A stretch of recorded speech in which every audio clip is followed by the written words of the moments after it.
হারিয়ে দেব। স্বামী বিবেকানন্দ বলেছে প্রাচীন কালে যারা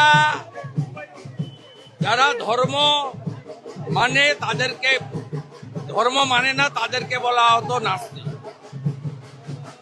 আর আধুনিক কালে বলা হয় যার সেলফ কনফিডেন্স আছে সেই হচ্ছে ধর্মযোদ্ধা।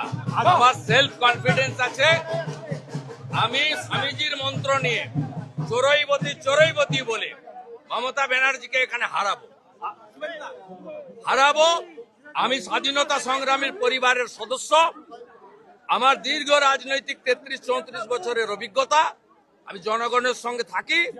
মানুষ পরিবর্তন করবে, নরেন্দ্র মোদীজির আশীর্বাদ ধন্য বিজেপির প্রার্থী আমাকে জেতাবে। আজ আপনি হাইকোর্টের দ্বারস্থ হয়েছেন, আপনার বিরুদ্ধে কতগুলো মামলা আছে জানার জন্য, এবার কি পুলিশ এটাও আটকাচ্ছে? পুলিশ কি সেখানেও না, এটা আমাকে নমিনেশনের সঙ্গে দিতে হবে। কতটা প্রকাশ্যে কত গোপনে করে রেখেছে এটা ফর্মালিটি। ডিজি সাহেবকে চিঠি দিয়েছি, আমার কোর্টে মুভ হয়েছে, হাইকোর্ট বলবে দিতে, আমি নিয়ে নিব। আমার হলফনামার সঙ্গে দিতে হবে নন্দীগ্রামে এবং ভবনে।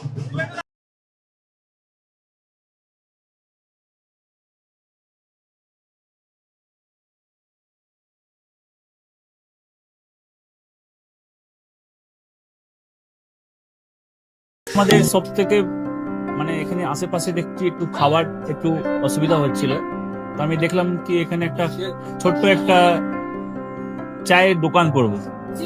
তারপরে চায়ের দোকান থেকে ভাবছি ছোট একটা ধাবা করে দিই। ছোট ধাবা থেকে দেখছি এবার একটু সাজিয়ে এই আস্তে আস্তে করতে করতে এইভাবে হয়ে যাবে, আমি নিজেও ভাবতে পারিনি।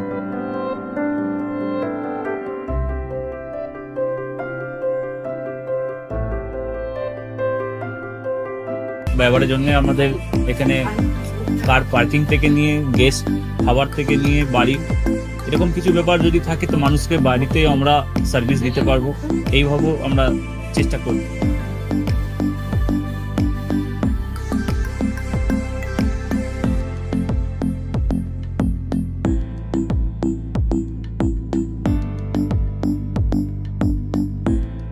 একদম সাধারণ, বাইরে থেকে অনেক চিপ বেস্টের মধ্যে খাওয়াটা কোয়ালিটিটা সবসময় পাবেন। একবার আমি মানুষকে একবারই বলবো কি একবার আমাদের কাছে এসে একবার টেস্ট করে যাবেন। দুপুরবেলা থেকে আরম্ভ আমাদের খাওয়া, থালা, বেঙ্গলি থালা, চাইনিজ ফুড সবই আছে, একবার এসে টেস্ট করে যাবেন।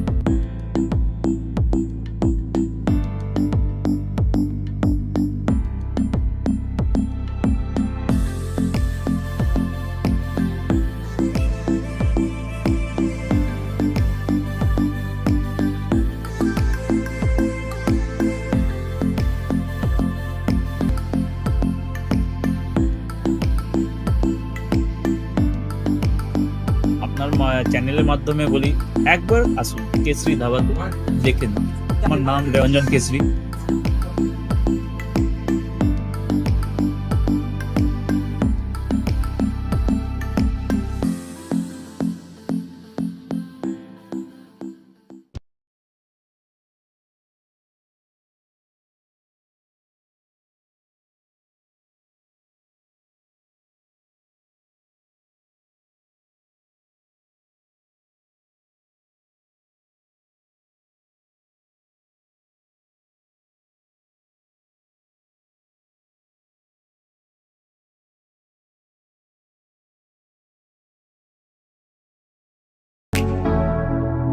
Keshari light house, Keshari light house এবং কেশরী লাইট হাউস নিজেদের রান্নাঘরকে আরো অত্যাধুনিকভাবে সাজাতে সমস্ত কিছু পেতে চলে আসুন নৈহাটি গৌরীপুর চৌমাথা বাজার কেশরী লাইট হাউস।